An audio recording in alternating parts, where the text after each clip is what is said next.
We are about a month and a half away from the Fantastic Four First Steps releasing in theaters. Yesterday, an extended scene from the movie was shown at CCXP Mexico that revealed and expanded on certain theories that fans have had for a few months now. And yesterday, we even received clarification on the test screening reactions that we heard about last week. All that and more in today's video.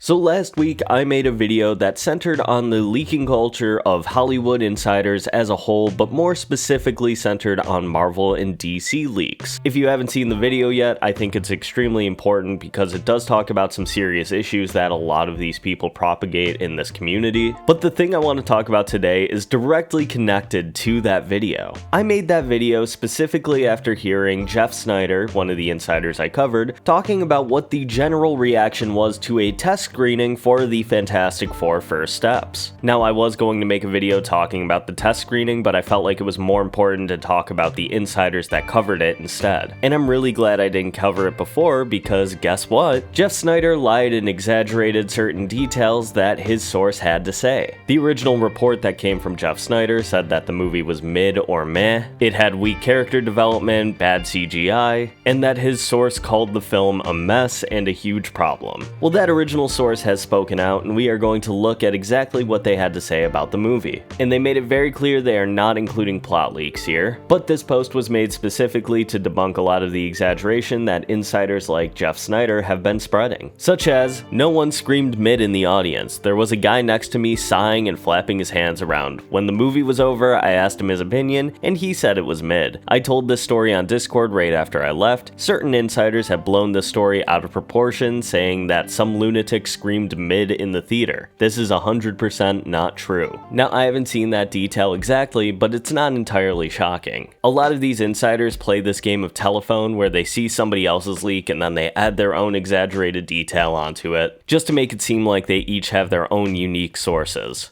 But let's carry on. Although the people next to me may not have liked it, there was an employee asking around random people for their reactions. I heard a lot of excellence, the highest rating on the survey, which adds some additional context to the movie being seen as mid. It seems like that was just one guy's opinion in the movie theater, who wasn't even the source of a lot of these leaks. But let's face it, we do live in a reactionary culture where finding out a movie is bad is a lot more clickable than hearing a movie is good. The film is fast-paced, but not a mess. Again, just something that was exaggerated on. Yes, I admit I am not 100% positive on the film, but it is partially because I am a hardcore Fantastic Four fan. I am extremely bothered by the fact that Reed didn't turn into any crazy shapes, and I'm bothered the Thing doesn't have his Brooklyn accent. Normal people and general audiences will not care about these things. And yeah, I'd say that that is a pretty specific criticism to have of the movie. But if that's the biggest issue with the movie, then I think we're in pretty good shape for July. They end off saying, the lack of character development is a serious concern for the film. The characters go through no growth. However, Reed, Johnny, and Sue's personality are on point. They just don't go through any meaningful change. Now, this I can understand being a legitimate concern for the movie, especially coming off the back of a movie like Thunderbolts, which gave most of its characters a pretty solid arc. Now, I think the biggest takeaway from this is that we should not be dictating whether or not the movie is good or bad based on a secondhand source of what somebody heard at a test screening. But I feel like this adds even more credence to the video I made on Friday. Jeff Sneider had the right facts, and he bent the story to be more appealing to anybody who was looking for a reason to hate Fantastic Four First Steps. That's all I have to say about that specifically, though. I meant what I said in my last video about not covering these takes anymore, but the source decided to update everybody, and I felt like it was more valuable spreading the real information rather than the misinformation that these leakers already spread all over the internet this weekend. But let's talk about the footage shown at CCXP Mexico. Now, this footage does verge on spoiler territory, so this is your warning, and I'm going to be reading the description verbatim. The quartet is inside their ship and Sue starts going into labor, but the Silver Surfer is chasing them. Ben takes over the ship and starts trying to dodge her. They jump into some kind of hyperspace. The CGI is great. We see Reed stretching and using his powers. The Surfer almost reaches Sue's belly. She wants the baby. Johnny takes over the ship's cannon and tries to shoot the Surfer. He He makes jokes about her being sexy. Meanwhile, Sue continues to have contractions. Reed tells Ben to go into a black hole. Ben gets worried, but Reed says to trust him. Now, I think this adds some credence to my earlier theories that some of the inspiration for First Steps is going to come from the Earth X storyline. If you're unfamiliar, I made a video a few months ago about the theory, but the short version is this. Galactus in this storyline is revealed to actually be Franklin Richards. Earlier in this universe, Reed Richards was able to defeat Galactus, which threw off the cosmic balance of the universe and made the Earth a likely target for the Celestials. Franklin Richards sacrificed himself, becoming Galactus, in order to save the Earth. The thing is, Franklin Richards can never be reminded of his past self or the sacrifice he made. This is also the storyline that introduced the concept of Shalabal being the Silver Surfer rather than Norrin Radd. So this movie is already taking a few influences from that storyline. My overall theory is that Galactus is defeated somewhere in the middle of the film, the cosmic balance of the universe is thrown off, and the Fantastic Four need to make a decision to sacrifice Franklin Richards as becoming the new version of Galactus and saving this Earth, or abandoning this universe in search of another one, making the destruction of this Earth fully the fault of the Fantastic Four. And in addition to that, I think only a portion of the movie will be set on this 1960s inspired Earth. I'm willing to bet this is the point in the movie where the Fantastic Four leave the original universe and enter Earth 616's universe, the setup of which we saw in the post-credit scene of Thunderbolts.